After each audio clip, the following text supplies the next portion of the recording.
My name is Victor Lucas, and I have hosted a lot of television and now internet video about the video game industry, and I've loved this business for a very long time. I think a lot of you may know that about me. I wear my love for games on my sleeve pretty much everywhere I go with everything that I do. And so this is a very big honor for me to be asked to the prestigious Vancouver Film School and to acknowledge the incredible work that students have been doing. This is Game Design Course 45 and Programming Course 09.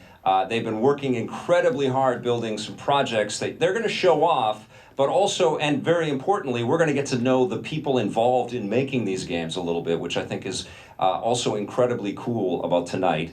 And the first thing that I want to do before I invite our first group up here is thank all of you for coming. I think this is wonderful. Vancouver is a town that sometimes needs a little kick in the butt to get out of their houses and away from their consoles to come out to events like this. So we appreciated it very, very much that you all made some time in your schedules to come and see us tonight. So give yourselves a round of applause, please. Thank you. Thank you. All right, we are going to get started now taking a look at the work and the people that made this work. Let's start with Porcelain. Now, this is a very, very ambitious game with some mechanics and some gameplay that was incredibly challenging. We've got Spencer here. We've got Daniel, Mac, Sydney, Clinton, and we are going to find out all about Porcelain. This is the team that made the game. Spencer, would you like to tell us about the game? Yeah, absolutely, Vic. So, Porcelain is a third-person online multiplayer game in which players use a grappling hook-like mechanic to swing around the map in a King of the Hill style game mode, and are also able to kind of push the enemy around to contest it. I think I figured out the tagline for this thing for you guys as I've gotten to know the game over the last few days. Spider-Man fighting. Is that cool? I think that's pretty apt. Yeah. That's pretty cool, right? So you swing around from an object into geometry to another object into geometry, and you get to basically hit the other opponents on the playing field, right? Yeah, that's exactly right. And then you're trying to actually win the game by then controlling these points and scoring. Very challenging idea. Whose idea was it? It was all of our ideas. Yeah? Okay. Yeah. Yeah, I think that we all came together during pre-production and sort of brought various different ideas, all merged them together and created something that we really liked a lot. Awesome. We don't normally see multiplayer Spider-Man type action anywhere, so I think this is kind of the first of its kind. Now, I know, Sydney, you came up with the porcelain doll idea, and you kind of stuck to that, and the guys conceded and said, yeah, we can make something out of that, right? Yeah, sort of. I first gave a picture to our team of this island in Mexico that was filled with broken and decaying dolls. Nice. And it struck a chord in all of us, and we all really stuck to it and wanted to bring it into the actual game itself. Awesome. So your role on the game was art? Yes, I did all the 3D art and the concept art. Okay, cool. And did you start with pencil and paper, or did you start modeling stuff on a computer right away? How'd you do this? Yeah, I first started with pencil and paper with our primary character here, and then eventually fleshed it out in Maya and progressively moved on from there. Awesome. Daniel, I want to talk to you a little bit, and first of all, tell everybody what your role on the game was. Yeah, so my role on the game was I was the level designer as well as UI designer. Okay, and so the first thing that you got to do when you're building a Spider-Man type or Bionic Commando type game is figure out where you're going to swing to, right? Was that a big challenge for you? Exactly. One of the first things we noticed playing this game, and it was very enjoyable to move through the geometry. So with that in mind, we created this, like Spencer was saying, this racing King of the Hill game mode. And we thought this kind of brought the best parts of our game out, being that you're able to move through the geometry and then push players away once they're in the sphere. One thing you will notice when you get a chance to play this later, and I encourage everybody to do just that, is that this is not a game that you instantly most people can instantly kind of figure out. So the UI was an incredibly important element there, right? Definitely. And Clinton actually designed these really awesome tutorial screens for us, and it really actually bridged the gap of players understanding what they needed to do. So Okay, let's talk to Clinton here for a second. You worked on the info screens, but also some networking, I believe? Yes, Yeah. I was in charge of the network programming as well as the UI and the UX implementation. Okay, so Yes. we've got characters flipping, flying, swinging all over the place, and it's multiplayer. You've That's got to right. deal with the true physics of all of these strings. I want to call them webs. It's not really Spider-Man, but they're swinging and they have to interact and hit each other. Not an easy job. Not really. Well, due to our gameplay, which has a lot of physics of moving objects, we need something that Unity is capable of doing. So we use a plugin called Photon Bolt, which handles all of our networking. Awesome. So Yeah. Photon Bolt is a plugin. It's a new plugin. It's never been used before, right? Yes, going forward with this project, it is a big risk for us because due to the fact that we're the first ever group to ever use it in the final project, and part of that is reaching out to the Bolt community and the Bolt developers to help us set up the game. That's awesome. Yeah. Okay, Mac, I got to talk to you here for a second. We know that this was done in Unity. Shout out to anybody working with Unity, but why not Unreal for this game? Well, when we realized that we had this opportunity to work with Photon Bolt Yeah. and really get familiar with something that is a little more complicated, we took it and ran with it as a sort of challenge to ourselves. And that meant that I worked with Clinton side by side for many, many days, getting very familiar with him and Photon Bolt as well. And after a couple of weeks of really working hard at it, we kind of got familiar and started to understand Photon Bolt and became stronger as a result of it. Thank you to our sponsor, Photon Bolt. That's awesome. So what was your role in the game? I was the gameplay programmer and network programmer. Okay, cool. And was there ever a chance, like when did you realize that you had something here? When was it starting to work for you guys? That was at prototype, like right at the beginning. We got this rope swinging mechanic in after we came up with the idea, and it started to feel great early on. And then we started adding some more properties to it, like you can see the wrapping around on objects, and that made it even more sort of fiddly, but gave it a high skill ceiling, which we really enjoyed as the primary players of the game. And then tried to add sliding, like getting the rope points to slide off of objects after they wrap, but that didn't work out so hot. Awesome. Spencer, you were the program manager or project manager on the game? Yeah, that's correct. Okay, tell me about that role as, you know, it's defined by this game. Yeah, so my role in the project was to make sure that everybody had what they needed as we were going through production, as well as to make sure the schedule was kept up to date and do most of the paperwork for the game. Okay, cool. And was this something that you sort of really wanted to do before you started the program, or was this something that you guys kind of voted on? It actually wasn't. When I was first going into VFS, I was definitely looking more at the design side, but then coming here and working on the 2D project as well, I found that I really enjoyed it, and so stuck with it going into the final. Nice. And is this where you want to go now? If I have the opportunity to, yeah, absolutely. Okay. Daniel, how about yourself? You want to stay with level design and stuff like that? yeah, I think that's the direction I really want to go, especially making this. I had a lot of fun creating the unique geometry, and yeah, I'm definitely passionate about level design. Mac, are you staying with programming for gameplay? Is that Yeah, the that's direction? definitely it. Yeah. I had a blast making this specific rope system and challenging myself to create something unique like that, and really getting the movement to feel great was just tremendous. So 100%. Awesome. Sydney, are you cool with there not being porcelain dolls in every game that you make from now on? I'll be a little bit heartbroken, but I can deal with the loss. I'm super happy to continue on with 3D art. You want to stay in art? Absolutely. Fantastic. And how about yourself, Clinton? Where would you like to see yourself end up? I'd like to be programming still. Yep. It's a love of mine. Although I did networking, I also find my passion in doing the UX and the UI, which triggered my artistic self, and I want to move on forward with being a technical artist. Very nice, very nice. Yeah, that's one of the wonderful things about the program is that everybody gets to wear a lot of hats and try out a bunch of different things and sort of navigate and find the perfect fit for themselves. Thank you very much, Team Porcelain. That's very cool. Now you guys get to play this. I would love it if you stayed together as a team and made me a multiplayer Spider-Man game. If you could do that, that'd be amazing. But we are going to bring in our next group in a second here. But first, we have to give Team Porcelain a round of applause. remember, you can play their game and meet these folks after the presentations. Thanks, guys.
All right, this next game is very different from Porcelain. It is something that is much more centered around an emotional kind of message, and it's a lot more heartfelt.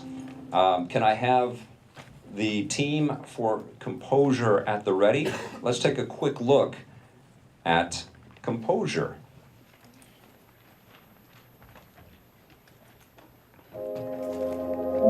If you leave me, I'll kill myself.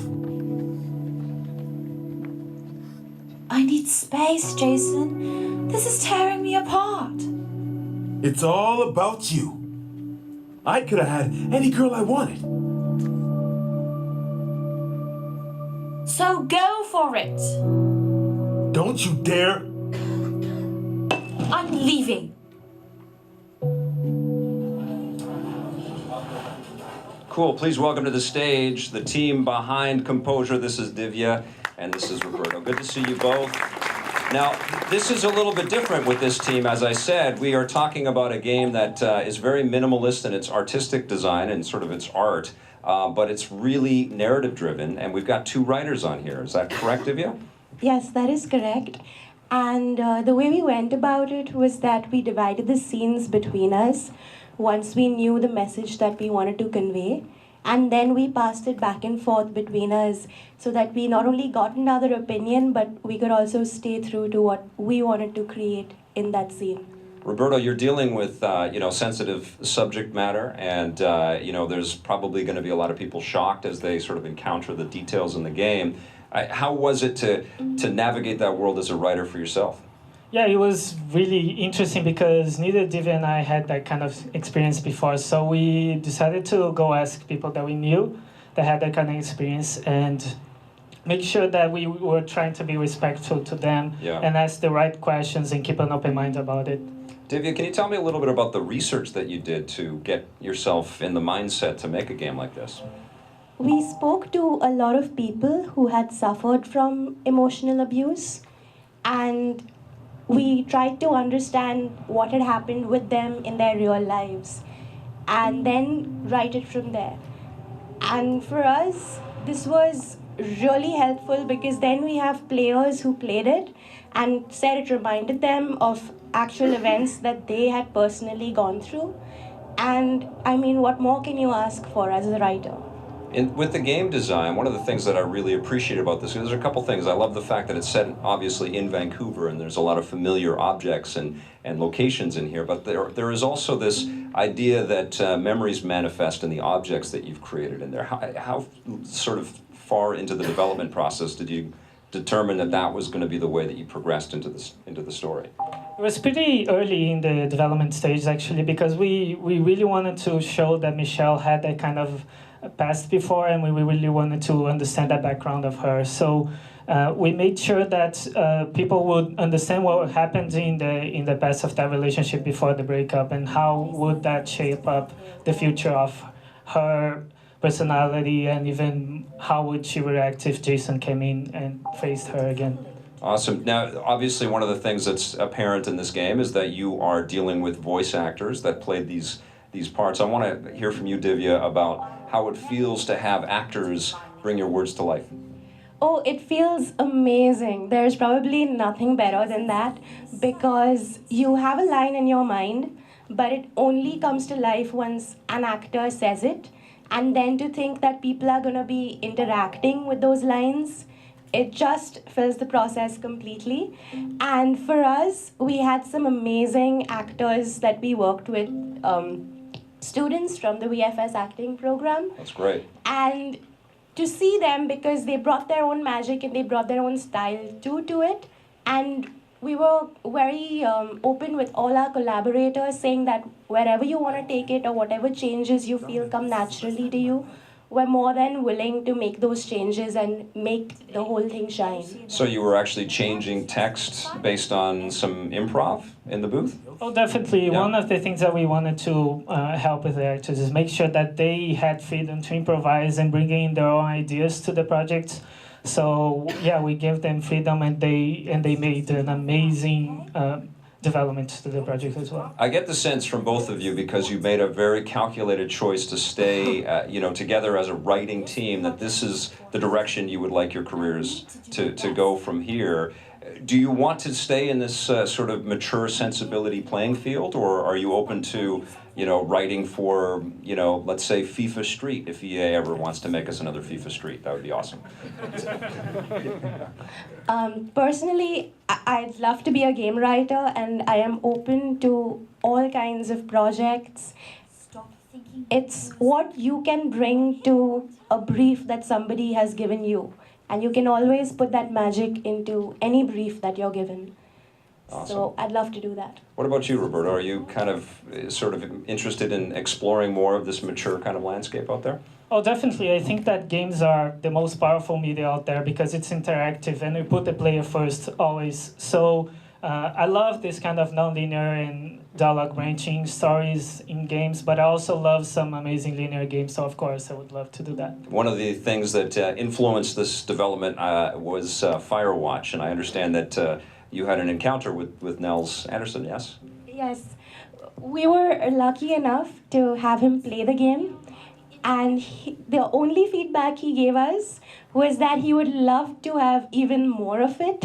Cool. Which we plan to do soon. That is awesome. Well, Composure is very special. It is meant to be played. It is meant to be experienced, and you are meant to speak with Divya and Roberto. Let's give it up for Team Composure. If you leave me, I'll kill myself. Today, Yoshi and I had to work on a very stressful assignment, and Yoshi? You didn't tell me about that. I didn't know I had to tell you about everything I do. Michelle, open the door!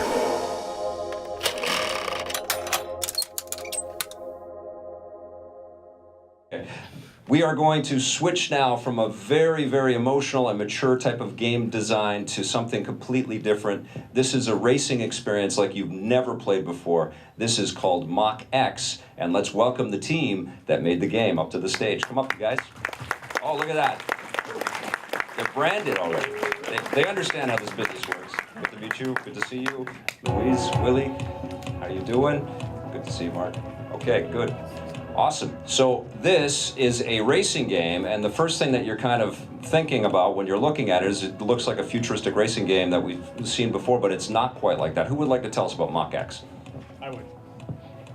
Hey Vic, I'm Hello. Michael Willie, the project manager and designer for Mach X.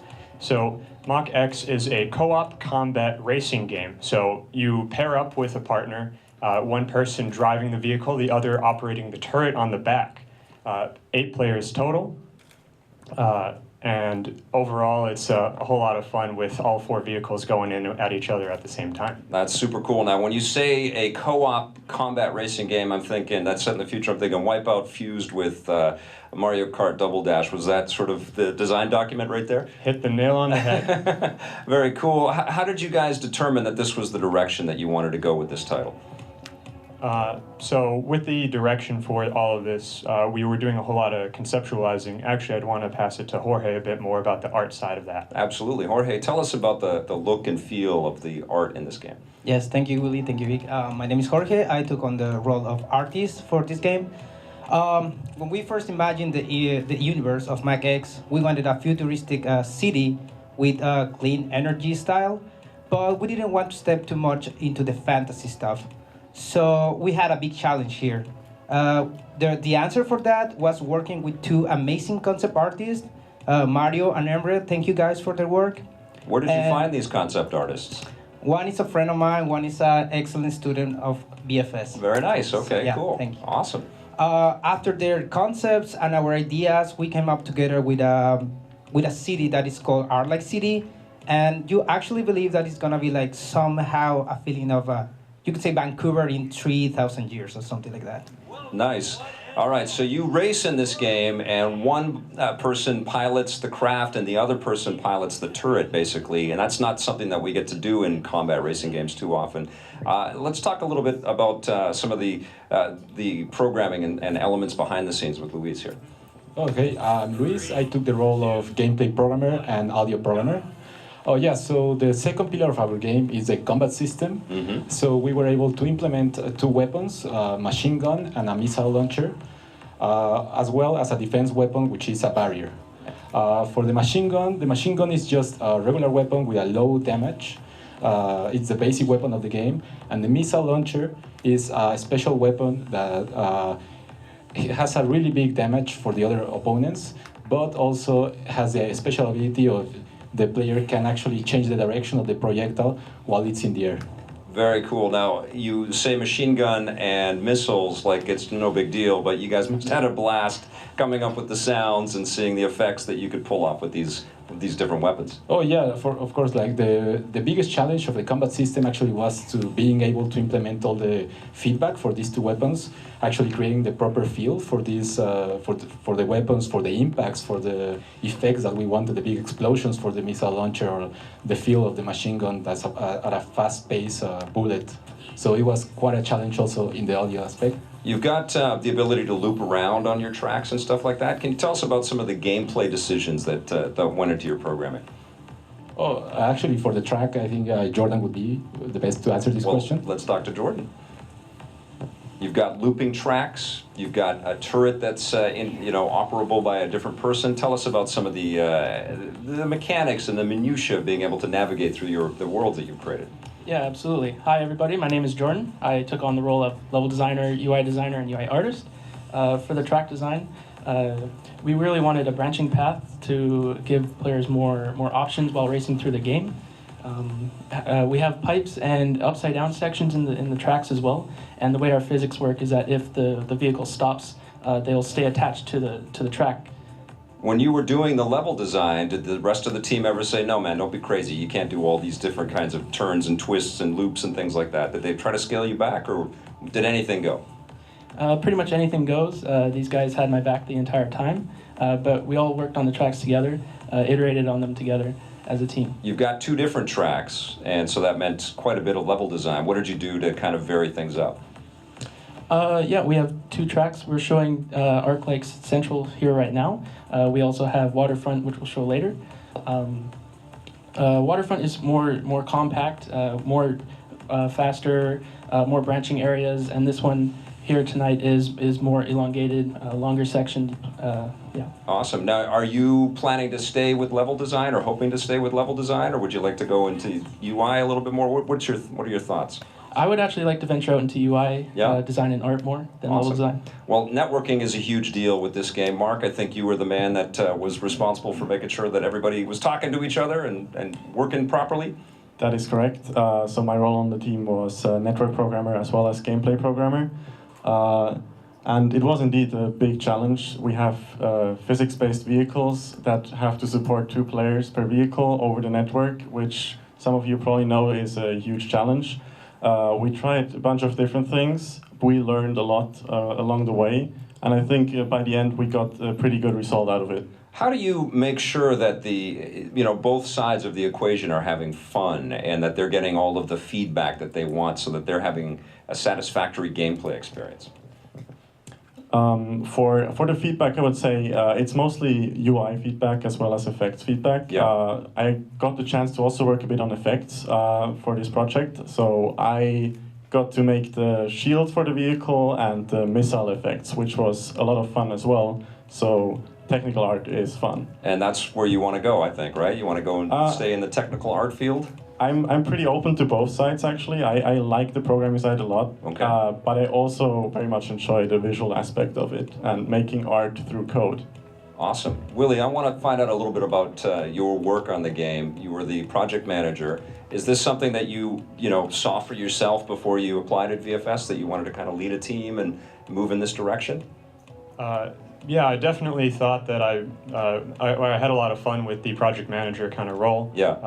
I've taken that a bit in the past at college. Cool. And really with a lot of the design stuff that we've been going through, I've been a lot more interested in kind of associate producer or designer roles as well. Okay, good luck with that. Luis, where would you like to see yourself go? Actually, I really enjoyed both of the roles, the audio programmer and the gameplay programmer, but I think my true passion is art. So I'm looking forward to be able to combine both the programming and the art in the same area, to become a technical artist. Awesome. This is one of the things that I've really enjoyed about getting to know the teams and the program here a little bit, because I, of course, never took the game design program at VFS. But just the idea that you can take these hats, put them on, try some different things out, and sort of find the path that's right for you. And speaking of that, Jorge, is that your sort of dream now, is to build more worlds and be an artist? Absolutely. Yeah? Yeah. I just found my passion here. I spend all my weekends just working on MacX, and I love it. Yeah. The industry's trying to avoid that, man. So It's fine. Work-life It's balance. fine. All right. I love it. All right, cool. Awesome. Let's give it up for Mach X. You guys can play the game, and you can meet these wonderful dudes after the presentations here. Thank you so much.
Next up, we are going to be taking a look at a combat game that's very different and very slick. It's got robots in it.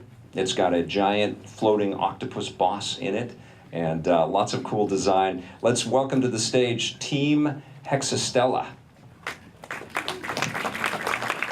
This is Marin. How are you? Good to see you. You look terrific. This is Hillary. You look terrific. Jackson, you look terrific too. All right. Okay, so we are going to find out about Hexastella. Let's, I think we're going to start with Marin, yes? Of course. Thank you, Victor. Would you like me to tell you about the game? I sure would. Would you like me to ask you about the game? Absolutely. Okay. Tell us about Hexastella.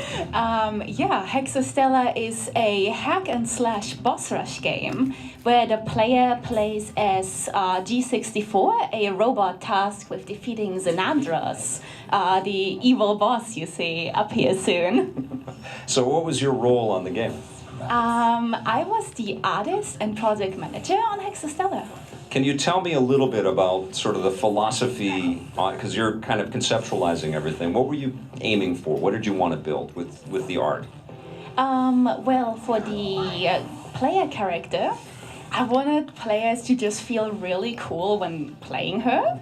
So I went for a very sleek Tron-inspired look. Right. Shout out to Tron. We're all here because of Tron, yes?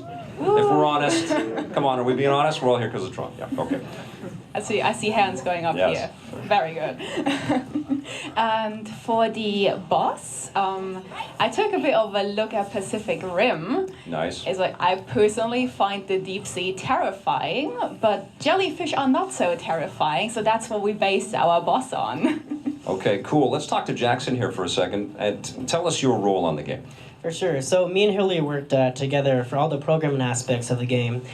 So I focused mostly on the boss AI states, and Hillary focused more on the gameplay. And we worked really closely together on all the hexagon features and implementing those. And we also worked really together on the mini bosses as well, which spawn at different health points of the main boss. When you were presented with a sleek-looking robot and a jellyfish that looked incredibly dangerous and stuff, were you ever sort of going, I don't know, man, we can't build this as a video game, or was this something that spoke to you and you said, yep, we're on this? I think from the very beginning I was really inspired by the space kind of alien feature of our game. I really liked the design aspect of it, and what Maren put together was just amazing. It really inspired me and to work on this as much as I can, because it was really rewarding in the end.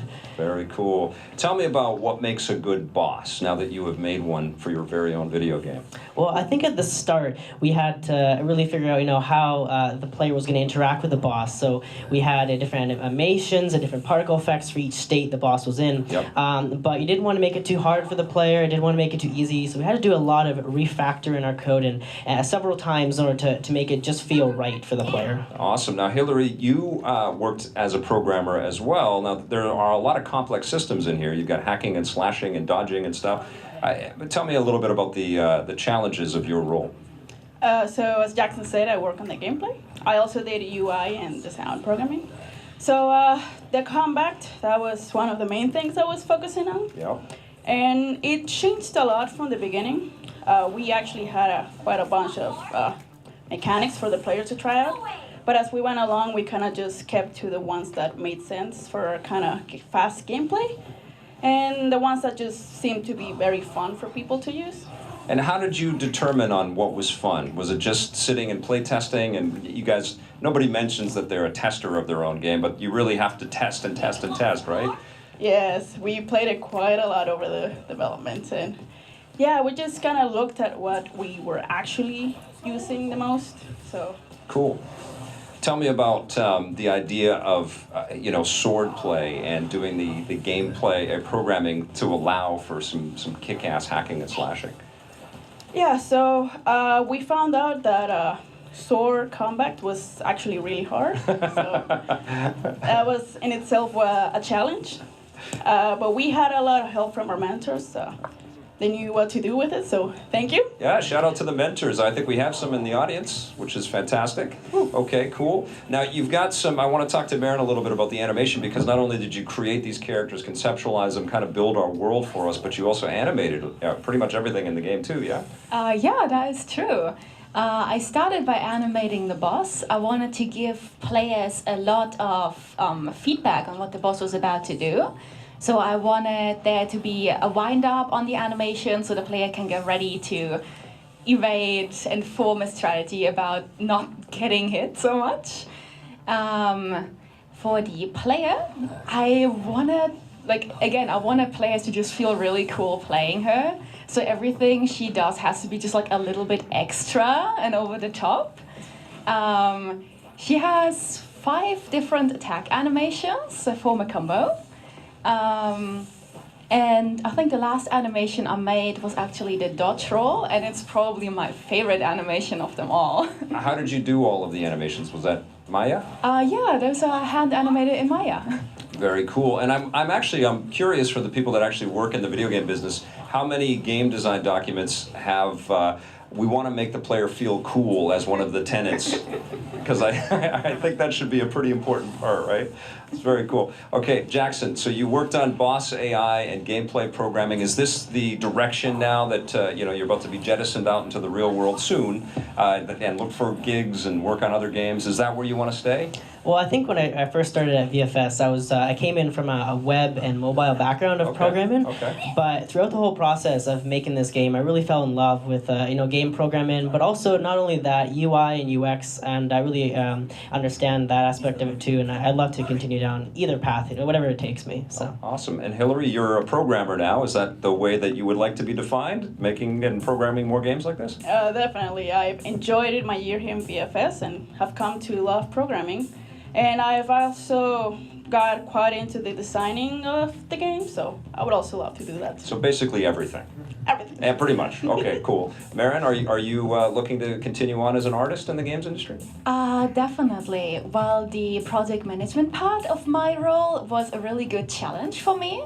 I think I'd like to continue on being an artist, especially focusing on 3D modeling for characters or on concept art. Awesome. Well, let's hear it for this team of 3 who had to work very hard to build this Hexastella, which you can play, and you can meet Marin and Hillary and Jackson after the presentations. Thank you so much. Thank you. Have a great evening.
All right, we're going to move on to something very different now. We are going to be shooting at aliens. Who doesn't love shooting at aliens? Woo! Okay, this is an asymmetrical shooter, and we're going to find out what that means because Team Compound is about to take the stage and show off their game. Come on up, Team Compound. Good to see you. Good to see you, Nick, Greg, Andrew, and Brooklyn. All right, we've got a very different kind of shooter out there. It's very difficult to make a first-person shooter that stands out. That's what you guys endeavored to do. Colin, tell us all about this game. Yeah, absolutely. So I was the project manager and level designer on this project. So like Vic said, this game's a 3 versus 1 asymmetrical shooter. And when it comes to the asymmetricalness of it, that kind of means that we have one side that's more powerful than the other, and the other has to work hard to get powerful enough to fight the other side and have a fighting chance. There aren't that many asymmetrical shooters out there, and it seems like it's a tough, subgenre to get right and be successful at. Was that the idea? You guys said, look, we want to challenge ourselves. Let's make something that is tricky, and let's see how we do. Yeah, absolutely. We took a lot of inspiration from old movies from the 80s, such as The Thing and Alien, and we really wanted to capture that feeling. The 80s! Woo! We really wanted to capture the feeling of fighting against that powerful alien and really kind of give players that experience. Very cool. Okay, so you were the project manager, and what does that mean for people that don't make video games? So I was helping the rest of the team kind of schedule out the tasks that need to be completed in the order. The kind of main thing that we focused on for this one was that we wanted to make sure the game was fun at all stages. So each time that we implemented a new feature, the feature had to be fun by itself. Okay. We never wanted the game to be in a place where it'll be fun when we add the next thing. We wanted each feature to stand on its own. Awesome. I want to talk to Brooklyn here because I know she's beaming, she's excited, she wants to tell you all about the things that she worked on. Brooklyn, please tell the people what you worked on. So I was the environment artist on this project, and it was a huge, amazing challenge for me. The biggest thing we had to go into was make 9 unique environments for the players to go, and they all had to be distinct and recognizable by all the players. So I was kind of worried that my workflow wouldn't be fast enough coming into the project, but in 6 months I made over 100 props, which I helped nail down my workflow, and I feel great about it. Well, you talk fast, so I would think you work super fast. You're just building props like crazy, just building worlds. Yep. That's awesome. Was there ever a moment where you were like, I don't know, guys, I don't think I can do this much stuff. Let's have just some black and white walls or something. Was there? There was a moment in there where I drew like a really gross cartoon version of the alien, and it was like rawr, and it was really scary. Do you have a favorite part of the game or a favorite prop that you built? Definitely. I would say like the Tactician's Revolver, which you can see up there. I was able to engrave Michelle on it after my mother, who supported me following my dreams and games. Very nice. That's awesome. Shout out to moms that support their kids and dads too. All right, let's talk to Nick here for a second. I want to find out what your role on the game was. For sure. So on the game, I was the gameplay designer and gameplay programmer. So I was in charge of sort of coming up with concepting all of the different player abilities and making sure that every character fell into their own gameplay niche, but was also super fun to play. Not so easy. No, definitely not. Because we have an asymmetrical game, we needed to make sure that both sides, while being not the same, were both still a lot of fun. Right. So that involved a lot of, of course, number balancing and stuff like that, but also really tapping into player fantasy for each character. So as you can see, like the tactician up on screen right now, we really wanted to go for like the guy with the motion tracker in Aliens. Like you see the thing on the radar and you got to call it out. And so you get to be that guy. Or, we got like a flamethrower guy and he just lights everything on fire. And that's sort of what we were going for all our characters. Why doesn't everybody just want to be the alien? When you can be an alien in a game, why wouldn't you just want to be the alien? Well, I mean, being the alien is pretty cool. But it definitely comes with its own inherent challenges. You're by yourself, you have to face against 3 people who are working together, but you get to be all, like stealthy and jump out of the grass, like Jurassic Park moment sort of thing. Did you have to, conceive of the alien and sort of come up with the idea of what it looked like and moved like? Well, I did all the gameplay for it, but if you want to talk to the man behind the model, that's my man Andrew. All right, my man Andrew, let's hear about the model for this alien. Sure. You asked Nick about he came up with it, but honestly, I think the whole team, I'd say I created it, I did concept it at the beginning, but it was a collaborative effort right from the beginning. Right, as it should be, yes? Yeah. Very cool. Well, let's hear about this alien. You got me at alien, so I want to find out a bit more. Sure. So basically, I concepted something that would really fit inside the vents, but still be scary. Yep. So I just did a lot of quick sketches to get something idea that the team would like. So when I was concepting it, something I would do is a lot of animators will probably know what I'm talking about when they're making weird faces and walking around strange to get what the feel would look like. So thankfully no one saw that. Okay. Well, describe the abilities of the alien and what makes the alien fun to play and how you combat that with, also wanting to play the human characters in this game. So the alien is cool and all, but the soldiers, they have their own distinct style. So they're very much like military SWAT-like. We want the players to still feel cool when they play the soldiers. So, yeah. Who's the best? Which character out of the soldiers? Which one do you like the most? I like the gunner because he's got a big gun. You're very efficient, Andrew. All right, Greg, you worked on networking for this, yes? Quick question. I'd like to shout out to Mimic Performance Capture for the amazing animations we got. Yeah, not only for the performance capture for this game, but for allowing us to enter this space and put on the pitch and play here tonight. Yes, big hand to Mimic. We're going to hear from Graham after some of the presentations here. This is a wonderful space to have this. Okay, Greg, let's hear about networking because you've got to deal with 4 distinct characters. Everybody's got to have fun, and it's got to work.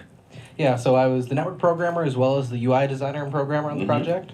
With networking itself, it was definitely a collaborative effort between me and Nick to get down what each player had to know and what the server versus the clients had to know. Yeah. So whether, which you can see up there, the alien health, which each player needs to know and needs to know at the entire time, yet not necessarily the alien knowing all of it. Yeah. And as well, with the UI, making sure that each UI felt distinct per character. Yep. So with the alien, we went with a much more organic look, with curves and circles, whereas the humans went much more industrial, and going with like lines and harsh edges and triangles. And when you're talking UI, you're talking the user interface and the information coming to the player. Did you find that the user interface and the networking really went hand in hand, and it was almost, you know, this kind of cool gift to be able to learn both disciplines like that?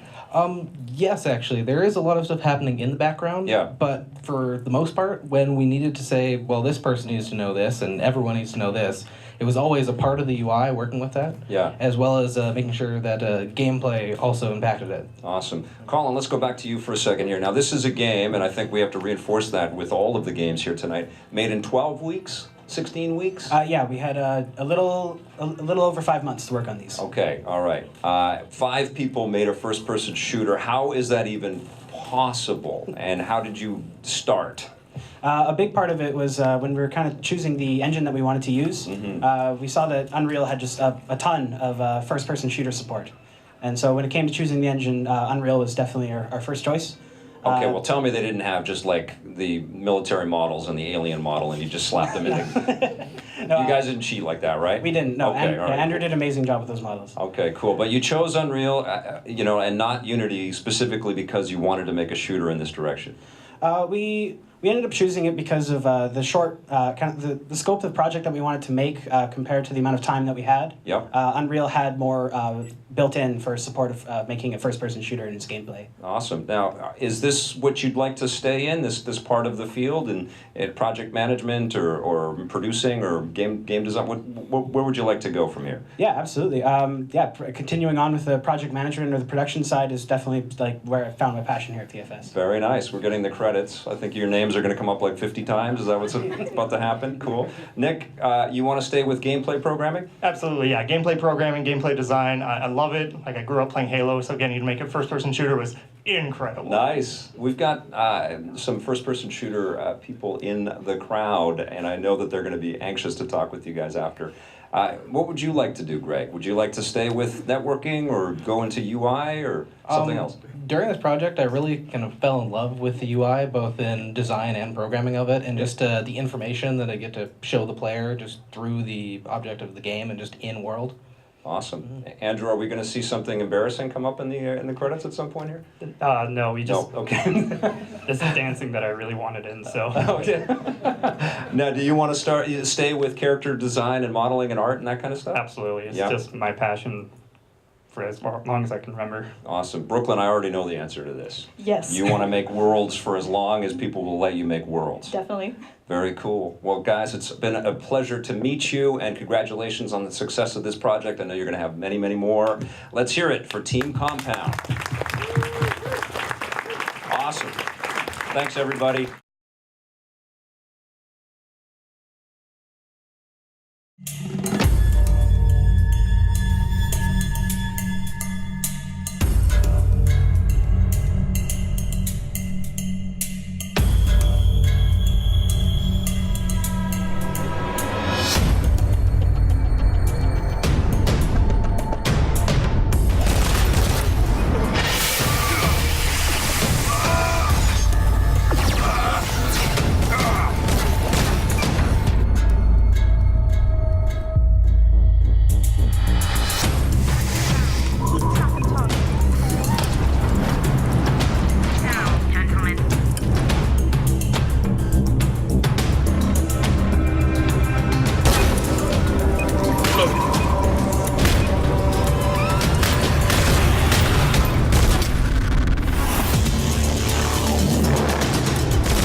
The next game is something very unique as well. This is an action stealth title. And it's, I kind of thought of it as thumb candy. I haven't really said this to these guys before, but I really had a tough time putting the controller down for Double W. Let's invite Team Double W up to the stage so they can tell us all about this title.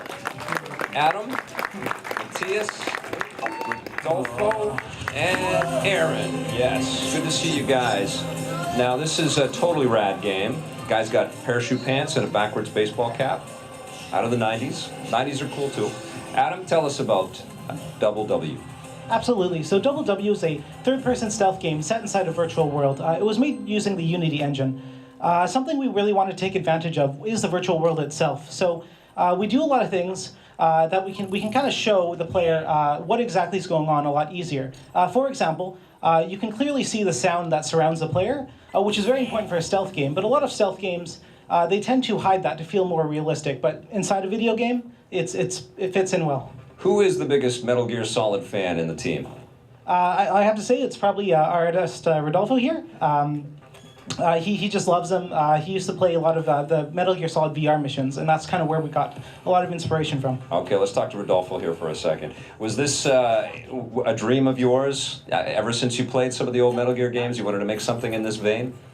Well, I proposed the idea for the game. Yeah, okay. And like the team was, oh yeah, this sounds pretty cool.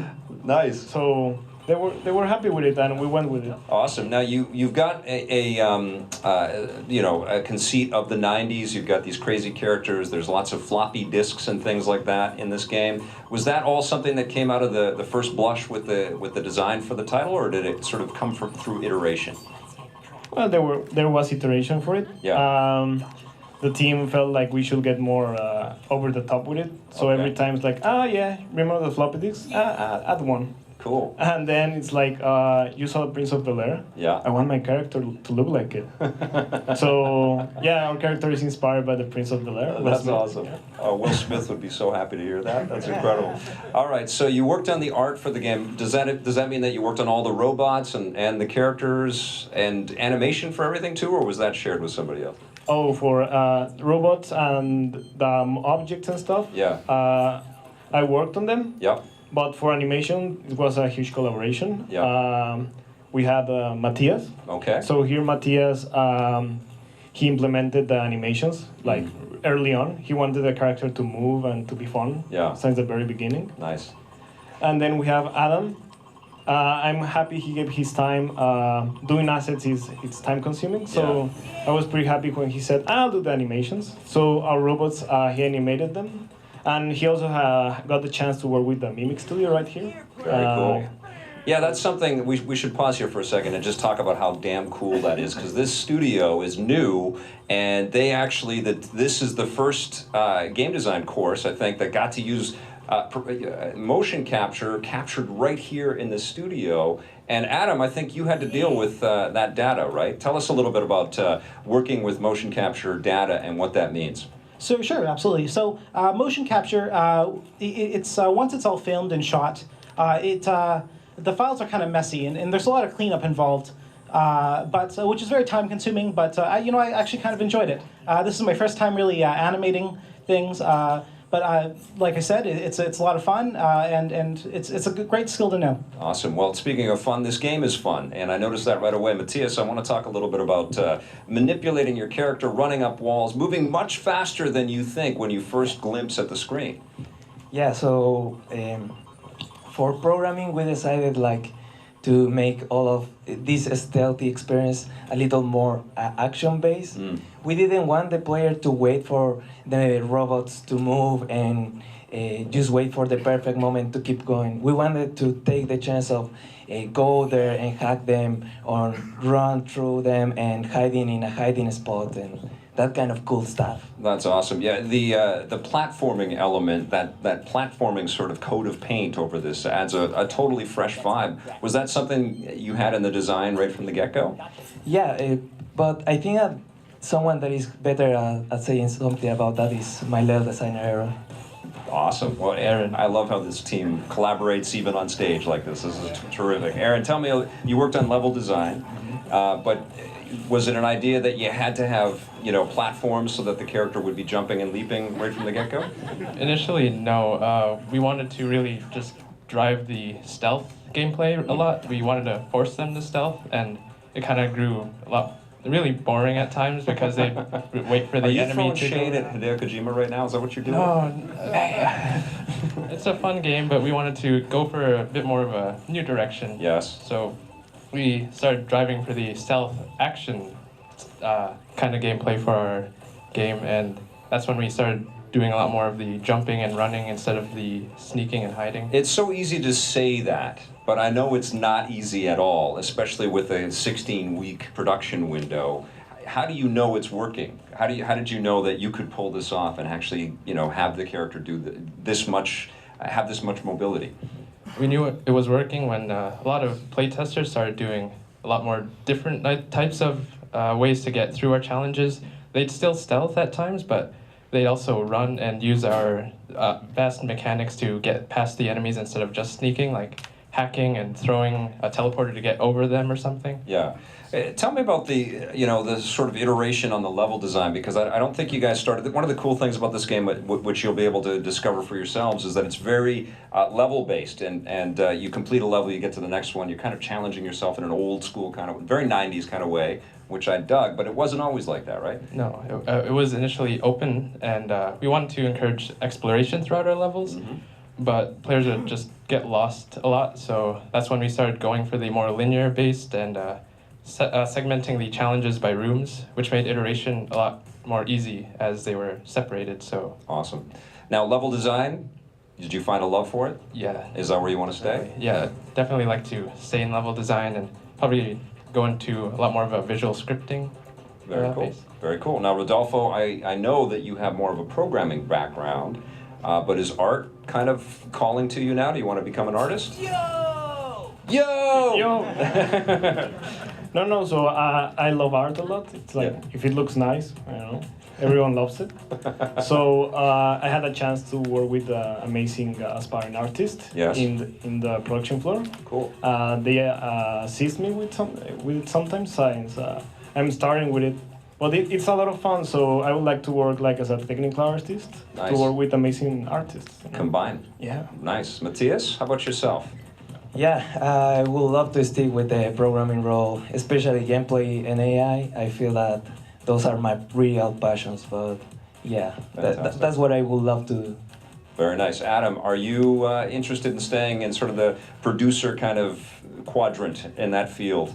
I would really like to say that as project manager, I had a great time working with these guys. They're really hardworking, and they really showed me that project management can be really fun. However, something else that I would like to do, if the opportunity arises, is something more design-wise.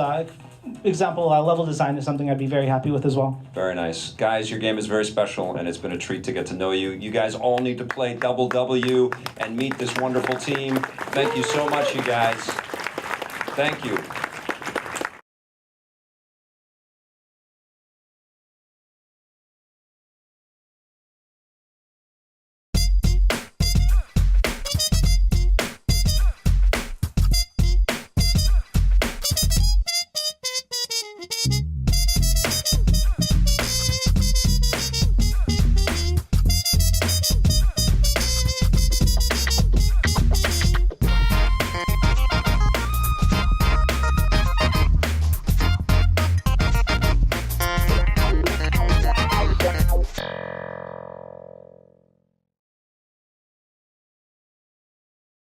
All right, we are moving on to our final game of the final game that's part of the presentations, but as you'll discover, there are more games for you to go and check out, and we'll talk about those after this one.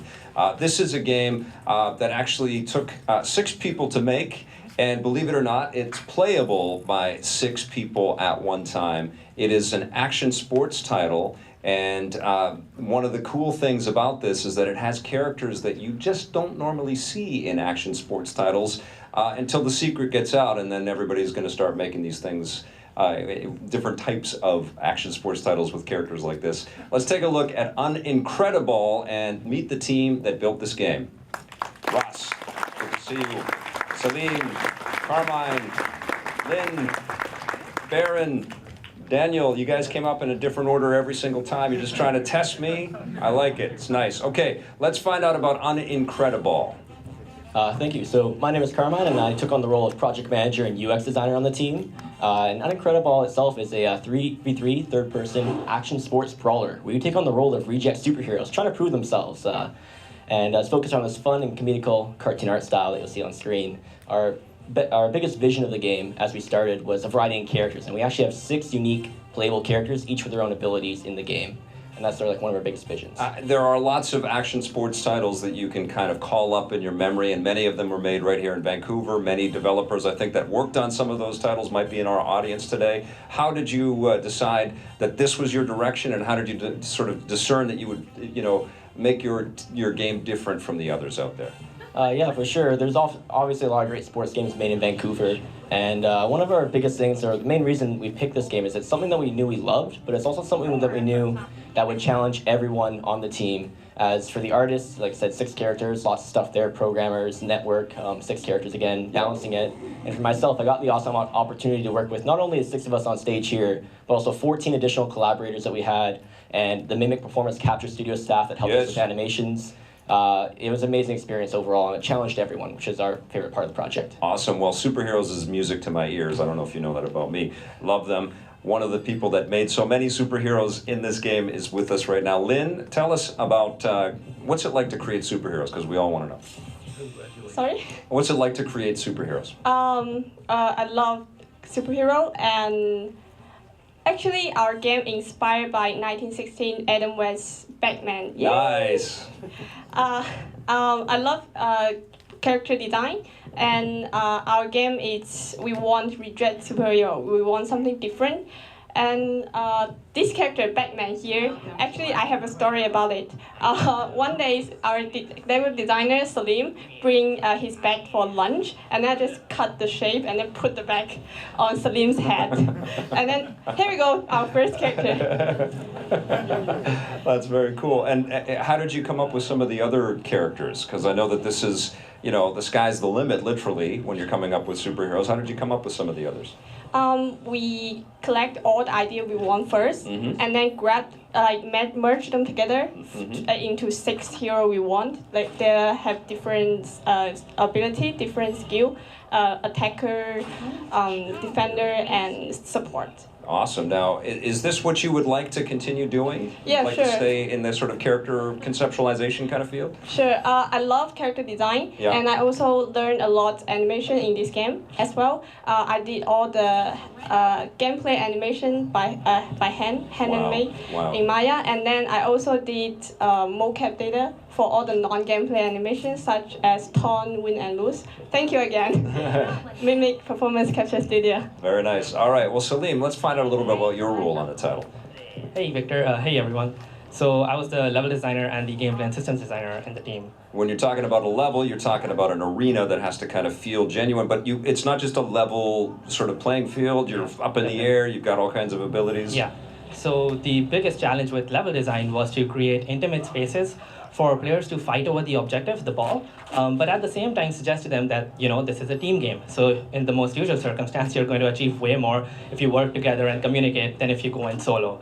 And working together with the environment artist Daniello over here, as we iterated over the arena again and again and again, was a really good experience. So when you started, were you working with untextured sort of polygons and just running around inside of like a blocky square shape, or how did you do it? Yeah, I mean, every game starts off with like beginner art, and you just start off with like one character run around, get the foundations feeling good, and then you build off on top of that. So yeah. Nice. Would you like to stay with level design now that you've got a taste of it? Yeah, definitely. I would love to function as a level designer, but I'm also passionate about gameplay and systems design. And I had the good fortune for Unincredible to design and tune the characters and their abilities and mechanics, especially with the gameplay programmer Baron over here, as we worked together to make the characters feel just right so that they had an impact in the game, but were also overall balanced. Awesome. I want to talk to Daniel here for a second, because you guys, partnered up on the location where we get to do all of these crazy zany things. Tell us about building the arena and what you were shooting for when you were building the arena for Unincredible. Okay, gracias, Victor, and hello, everyone. I'm Daniel, the environment artist. So for building the environment in this game, it was a lot of collaboration with Salim here. It was reiterating over the size and the shape of the arena until we come with something that helped to the flow of the game to feel nice and the player to manage the ball and control it all over the place. And we came with the arena. The arena is based in a normal soccer stadium, so we wanted it to feel nice and to feel it like exciting to be there. It had to feel like something we're familiar with, but it also had to feel incredibly heightened and surreal, I guess, right? Yes, we put a lot of characters that are lead animated, and we put it in there to be the crowd of the game. Like we like to say that they are like the real superheroes that are they watching to be if these guys are able to be an actual superhero. So every one of those people in the stands is a real superhero watching these rejects play. Yes. That's nice. It's a little bit of an abusive relationship, but I like it. It's kind of cool. All right, so is this what you want to stay then with environment art and building, you know, let's say soccer stadiums, let's say, because they make a lot of them here in Vancouver. I don't know if you know that, but. Yes, I really enjoy soccer and Mexican. We love soccer. It's in our blood. But yeah, environment art is something I really enjoy. But having one arena. Yesterday I asked him if he likes soccer, and he said, no, I don't like soccer. And I said, well, they make FIFA here. And he said, yeah, I love soccer. So his story has totally changed today, all right? I don't remember that. Yeah, yeah. Okay. So yeah. That's awesome. Having only one arena helped me to have the time to also focus on visual effects. That is something I wanted to try for a long time. Very cool. That's pretty fun.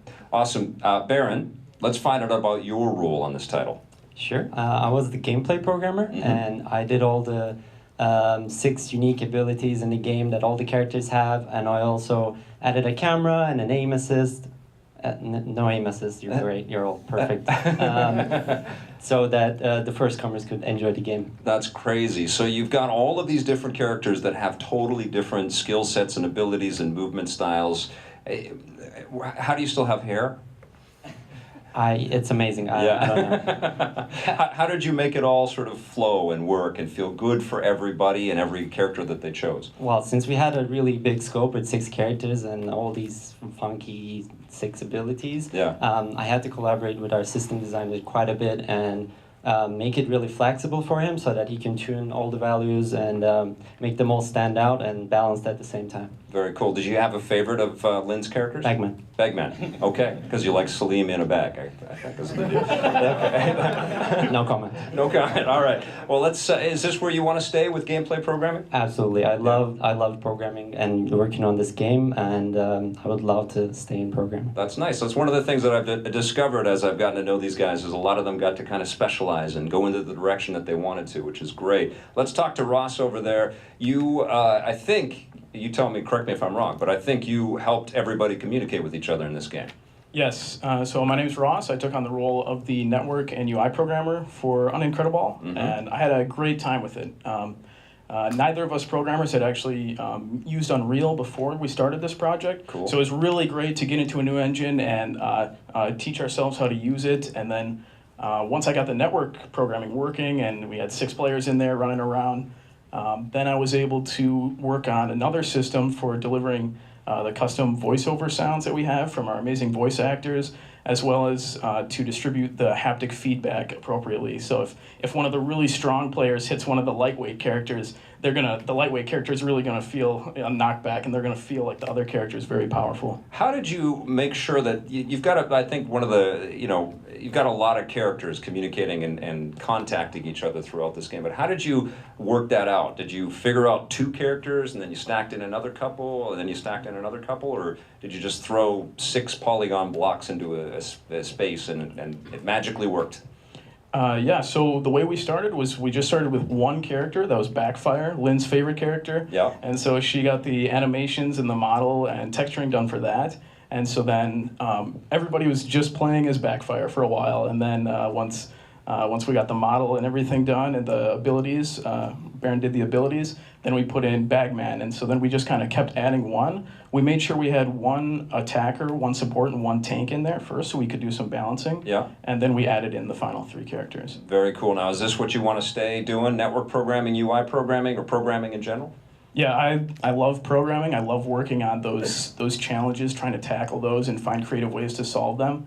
And another thing I found out that I love that I didn't know before I started this project. Me, you're going to say me. Oh, sorry. Well, that's I actually interrupted true. you. Okay, that's but okay. actually, since we all wear so many hats on this project, because it's a small team, you have to make a big game. I got to do some UI programming and design, and so I actually really enjoyed the challenge of how do we tutorialize this game so that first-time players will enjoy their first game. Awesome. And so I got to work on UI design, which I also like. Very cool. Carmine, I know that you had some fun being a project manager. This is going to be your kind of bent now. Do you want to stay in this direction? Yeah, definitely. Like my career passion and my career goal will always take me towards project management, game production, and like I said earlier, my favorite part of this project was working with so many different people and just being able to learn from them their different ways of thinking from a variety of different disciplines. And I was just like it kept motivating me that I want to be in project management, game production. That's so cool. Well, it's really fantastic that 6 people built a 6-player game. I know that you guys had lots of fun just playing your own title, and you guys can all have fun checking this game out and talking to these wonderful people after the presentation. Let's give it up for Unincredible.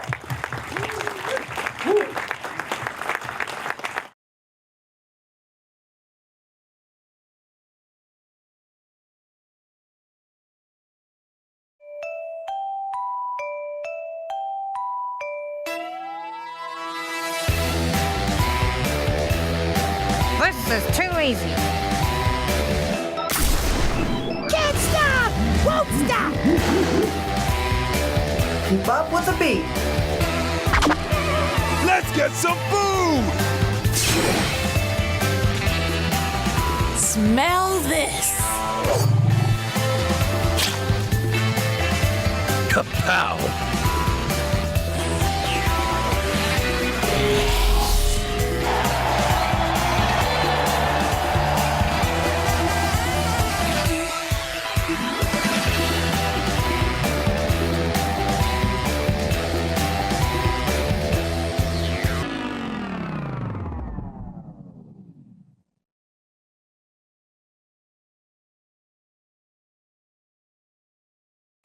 So there you go. That was the run of the presentations that we're going to do for the pitch and play up here on stage. There are a few other games that I'm going to tell you about, but I've got I think a few housekeeping notes that I've got to contend with here. First of all, let's give a final round of applause to all of the presenters tonight. It is no easy feat. Yes. Woo! No easy feat to scramble to complete your game and then rush to get out here and then be comfortable on stage, and everybody did a wonderful job. Really, really nice stuff. Now, I've got a message from Peter Walsh, who heads up the game design department. He said, Peter's super proud of the GD45 and PG09's efforts and wants everybody to know that that even if they didn't see him, he's busy, hard at work at SIGGRAPH, and he has working on an exciting agreement with American multinational semiconductor company, Advanced Micro Devices, AMD, that will benefit students and graduates, and there's going to be a formal announcement about that coming in September, so watch this space. Not me, but the VFS space will announce that very soon. And there's also some other big news to share. For the first time ever, VFS is launching a pilot co-op program in January 2018, coming for game design and programming. VFS is currently looking for industry partners that might be interested in being part of this exciting opportunity. So if you'd like to learn more about this, please meet Isabel de Gainza. And can I have Isabel stand up? And did I get your name right? Oh, I did. Fantastic. She's got the pink scarf, so if you're interested in partnering up with VFS, please reach out to Isabel. She is VFS's alumni coordinator, and she's going to be milling about with everybody.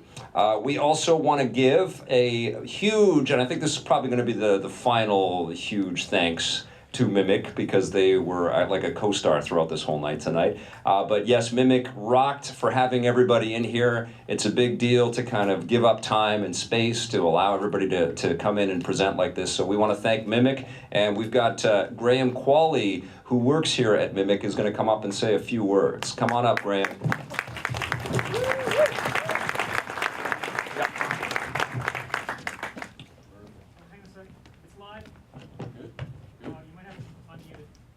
There you go. No problem. Oh yeah, I don't want to take up too much time. I know everybody here wants to go upstairs, play the games, have a few drinks. I'm one of them. You can tell by my hairline and my waistline, I've been in this industry a long time. And so I was floored. A lot of people may not know this, but this studio was built at the end of May. And June, Scott Henshaw was knocking down our door saying, I want to integrate this, I want it into my games program, and I want it. We've worked with modeling since then, and I think that really speaks to VFS's agility and to accept new technology and new pathways for the students, which is huge. So that's great, and moreover, the students, what you see and what you saw, like Victor did just an amazing job interviewing them, you get to see their personality, but you have to go talk to them, you have to go work with these students. They're unbelievable. They're such hardworking. I think the sort of trait that millennials aren't that hardworking is not true, or somehow VFS has got the only ones that are hardworking, because they're just super impressive. And last but not least, big thanks to Christopher Bennett and Fox Bennett for putting this on. Great job. So thank you very much. Bravo. Your whole team. And that's about it. I can't wait. This is actually the first time I've seen any of the games with all the players in it, so I'm super excited. I'll be up there playing them with you. Awesome. Yes, and speaking of grabbing some drinks and mingling with the students, that's what this night is really all about. We want you to go and engage with them and talk with them and find out about them and their ambitions to sort of further themselves in their careers. And one of the ways that we're able to make sure that manifests is that every student has a drink ticket. So if you want to have a drink, you got to go talk to the students. And there are also feedback forms that you can fill out which have a drink ticket. And we want everybody's feedback to be honest, and that gets given right to the students, and they take that in, and of course they learn from that. So we appreciate that. So please talk with the students. And also in the reception area, and this is important, there are some other cool games here. And one of the cool things that I got to do before this event is I actually got to spend half of a day over at the VFS Game Design Lab, and I played through every single game that was on display, and I had a hell of a time. It was a fantastic privilege. I had spent a day playing 10 video games, and there were some games that were made by one person, several games made by individuals. One of them is called In the Cave, and it's a multiplayer hybrid racing game, super cute aesthetic. Another game is called Sandstorm, which is it has a real-time terrain deformation system that you need to check out. It's really cool.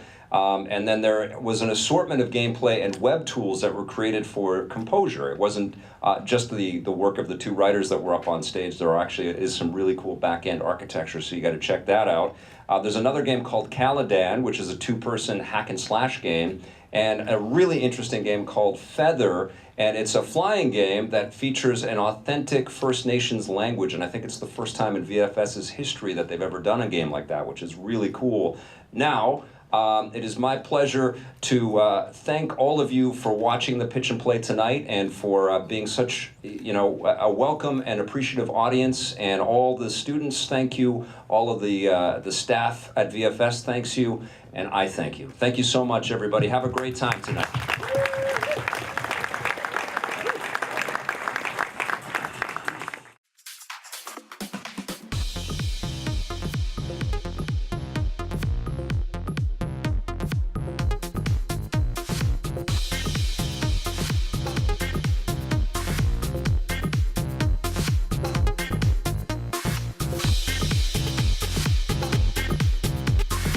Lots of cool people here at the Pitch and Play event at VFS. One of them is David S. I can't say his last name. That's being honest. From Electronic Arts. What do you do, David, at EA? I'm a mission designer, scripter, PopCap. On PopCap, awesome. So you worked on the Plants vs. Zombies shooter games? Yeah, working in that franchise. Right on. Very cool. Now, I have to ask, what brought you here? Why did you want to come and see the Pitch and Play event? Are you a VFS alumni by any chance? I'm not, but I was a level design instructor, and I've been mentoring this group of students, so they're my babies, in a sense. Carmine was one of the students that was up on stage for Pitch and Play. How do you feel, my friend? Well, I feel amazing. Like it's been a crazy long journey. It was an amazing stage, amazing audience, an amazing crowd out there right now. You can maybe hear them. They're just blasting. They're super excited to be here, and it's been a great experience overall. I need to hear some feedback that you've been hearing from the students. Was everybody happy with the way things went with the Pitch and Play? Did they have a good time? Yeah, like everything I've heard, it went really well. Look at that. Capcom Vancouver came out for the VFS Pitch and Play. This is Eric Canavis. Good to see you, sir. Hey, good to see you. What's your job? What do you do at Capcom Vancouver? I'm a game designer. I work on Dead Rising 4 doing game design. Very nice. Now, what did you think of the event tonight? Did you have a good time? Oh, I had an excellent time. I'm a VFS alumni, so it's always great to come back and see what the guys are up to. Some of the projects are just, they keep escalating in quality every year, so I love coming back here and seeing what everybody's up to.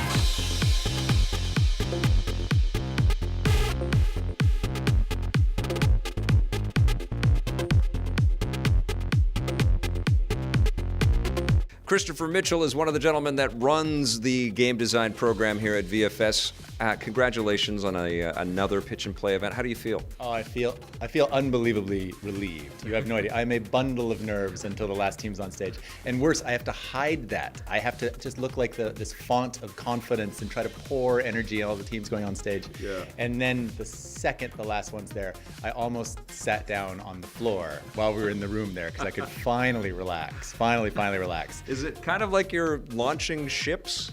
It's like you're at the dock and you're like, go, float. Well, the funny thing is, I shouldn't be so worried, right? Yeah. The students beat their games up like you wouldn't believe. Hothead Games came out to the pitch and play tonight. James Mansfield representing the company. What did you think of the event tonight, my friend? I really enjoyed the new format. It was great having some more energy in the room and sort of this presence of sort of asking the students more questions about themselves and their interests. I thought that was really great. Kevin Wilkinson is a veteran in the Vancouver-based video game industry. You've worked at a bunch of companies, Radical being one of them, but Hothead Games, you're working with your brother Ian. How was your night tonight here at the Pitch and Play event? Well, I can't really compare it to any other night because I haven't been to one of these before. Yeah.